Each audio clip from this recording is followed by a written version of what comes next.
Alright, welcome to Thoughts On. Today we're talking about Banished, a game that's a mix of survival, city building, and pedophilia. Wait, pedophilia? Whose idea was that?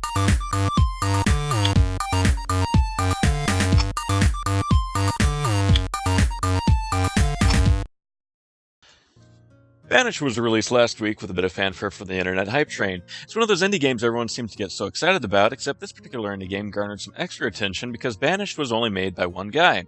That's right, just one guy. If that doesn't give you an indie boner, you should probably see a doctor. Now, I've been enjoying Banished, and personally recommend it, but acknowledge that it certainly is not a game for everyone. So I decided to throw together a video detailing some of my personal complaints, as well as give folks an idea of what to expect from the game. So let's go ahead and start a new game here. As you can see, each map is randomly generated from a seed. While this does introduce a little variety between maps, the game does have a distinct lack of variety that plagues low-budget city builders like Banished.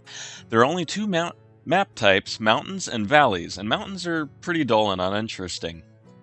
So we've started the game in a valley map with a mild temperature and on easy so I can show off a bit of the game. The first thing you may notice is the minimal user interface, and with city building games like this, the most important information is presented to you in graphs, numbers, and tables, but none of that is shown up to you in front and Banished. So I'm going to open up some of these that I find most important and set them where I want them.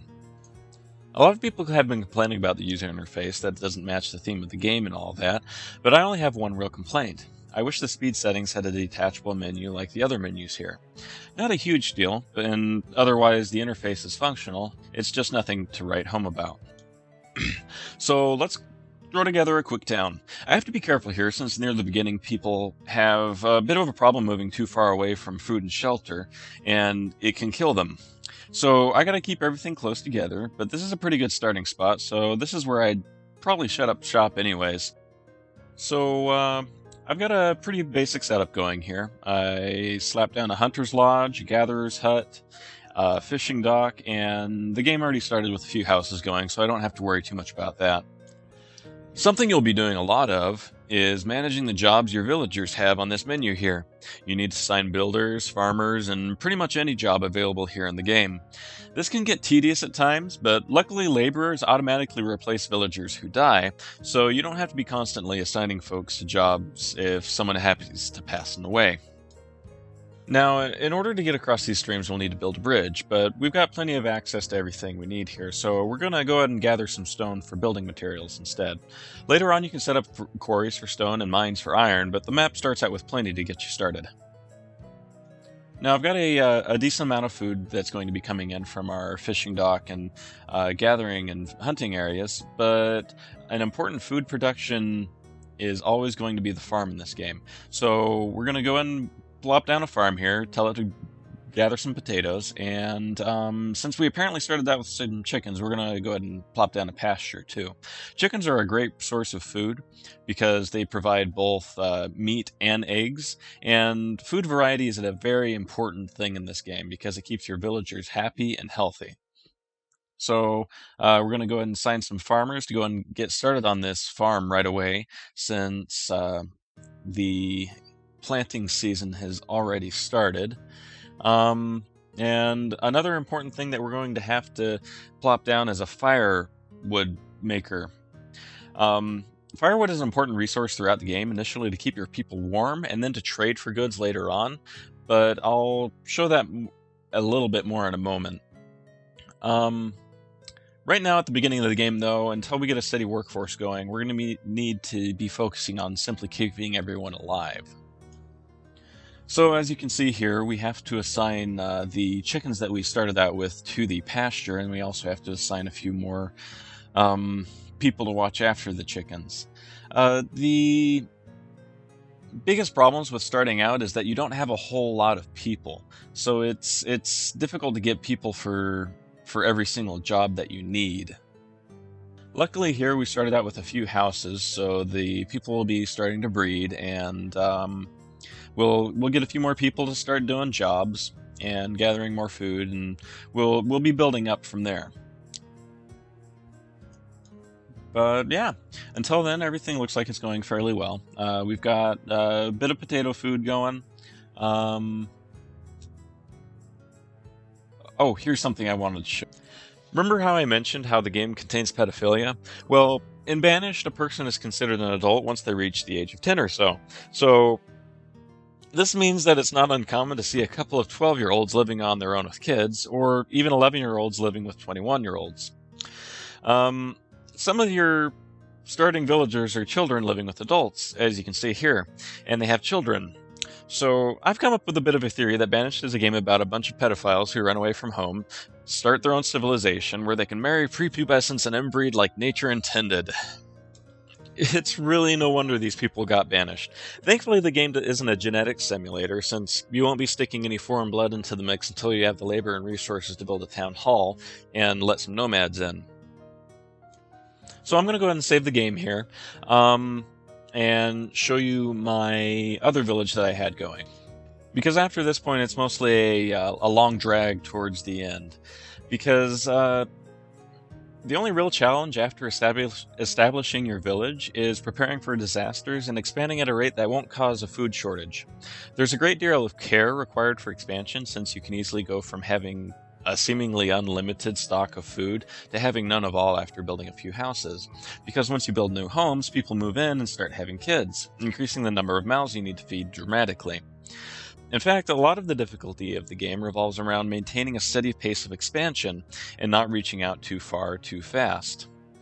And once you get that down, it's disappointingly easy. Not that there isn't plenty of fun to be had expanding and building, but after the initial difficulty curve, it starts to feel more along the lines of SimCity's difficulty. So one thing I'm really disappointed with Banished is how faceless the villagers are. They're pretty much as faceless as the rocks they gather.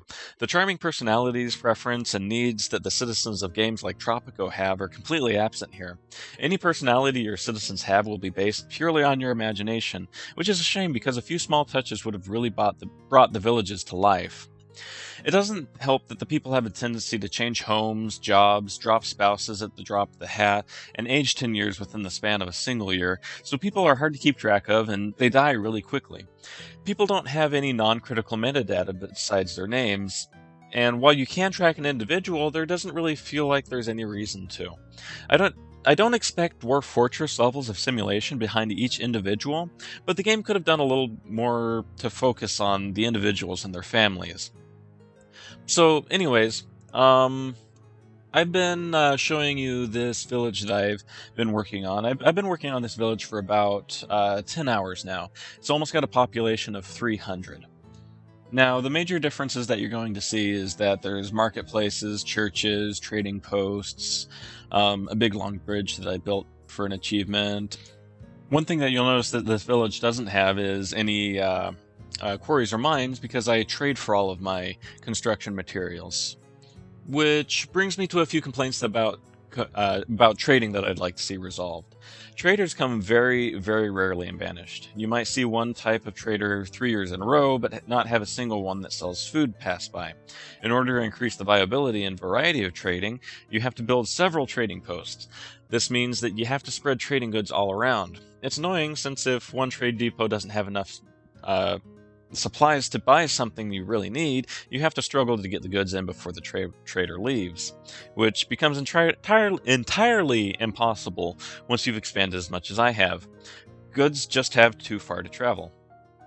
Another complaint is that the trade good of choice is, believe it or not, firewood. A single piece of firewood is worth 4 units. The currency that the game uses, and is easily and consistently produced. And once you get a town that's as large as mine, it's a cakewalk to produce firewood. Now, to show a bit of contrast, items like steel tools require wood, iron, and coal, and only sell for 10 units. That's just a little over 2 times the value of the firewood. And blacksmiths produce goods much more slowly than woodchoppers. Iron and coal are also limited by how much you trade for and how much space you're willing to waste with mines.